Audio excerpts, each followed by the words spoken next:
Hey guys, how you doing? I was doing some driving in my car. I think maybe I maybe heated the clutch up a little too much, and I started having this chirping noise in my car. I looked it up, and I found out that there was a TSB for it. It was my car's not in warranty anymore, you know, but definitely your car's under warranty. I would try to get that TSB. They replaced the clutch flywheel, the clutch fork, I believe, the throttle bearing, and the clutch pedal.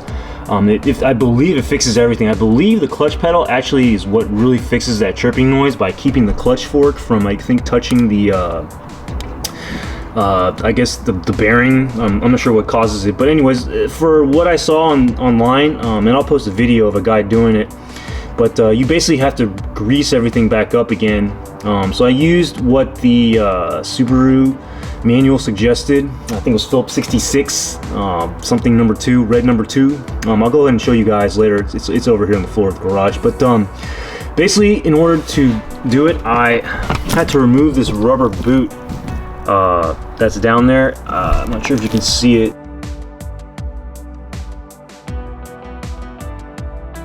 But there's a rubber boot that you have to remove to show the clutch fork. And then also the slave cylinder itself is pushing up against it, the clutch fork, where that red grease is. That's the same type of grease that I use to remove it. I mean, to grease up in the inside of the fork.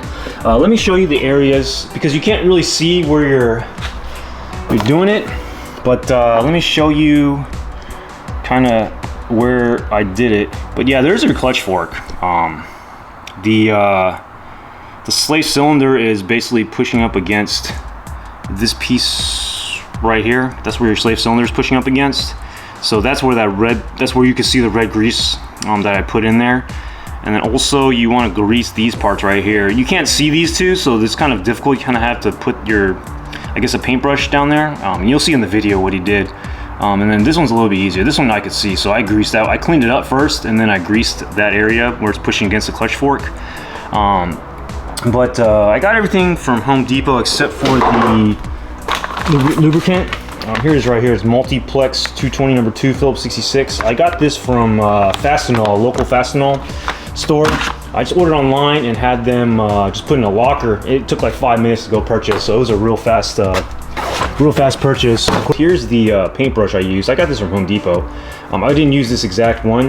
It would have red all over it, but this is basically what I used. I just pushed it down there, and you know, I thought I did what I thought was this part right here, and of course I put it all over this area here. Hopefully that'll fix it. But I wanted to go and tell you guys, just to kind of show you a little bit more information, I guess, to include with the video that I linked below, to kind of help you guys kind of see what was going on. But I'll also put the TSB below too. That helps those of you who are still under, I believe, the 36,000 mile warranty that are starting to get that chirping noise. You'll know when you just depress the clutch a little bit, you'll hear the chirping disappear, and you'll know. But I'll go ahead and put that link below too to help you guys out. But other than that, I'm hoping I fixed it with the lubricant. If not, then I guess my next clutch change, I'll have that TSB done, just to get it done right. Before I guess finish the video, I definitely did want to talk about the clutch slave cylinder. I had to keel coil the nut right there, the one that's pink. I marked it just so I remembered, and I can always tell the technician also, just to remind him that's marked pink, that I had to heel coil that. But when you're removing the clutch cylinder, definitely I would recommend removing carefully. I would loosen both of these bolts first, and then I would take out this bolt first.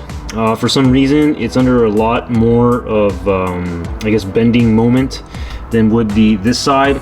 I believe it's because the way the clutch line is situated, and also this clutch slave cylinder. Even though it's not under pressure, it's got a spring inside that's pushing up against the clutch fork.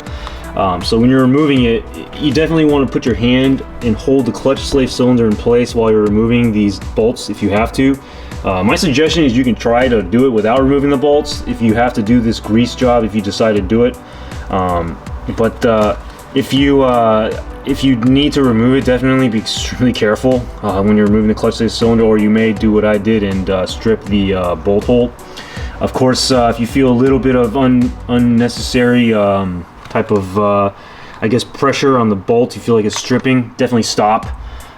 You know, and try to see what happens, see if you can re-thread it back in, or anything that you can do to not have to go through what I did. Hey guys, just want to give you an update.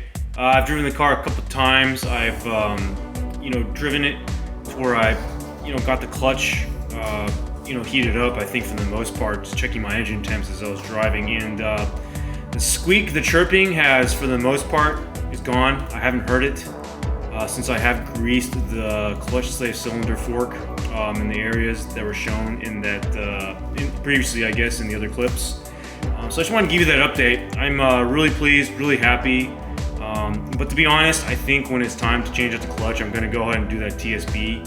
I hope it's not too expensive. I might try to do it myself, but probably not. Probably get the dealership to take care of it for me. But that's pretty much it, guys, and I'm really happy with the results, and I just want to get you guys updated. All right, thanks. Bye-bye.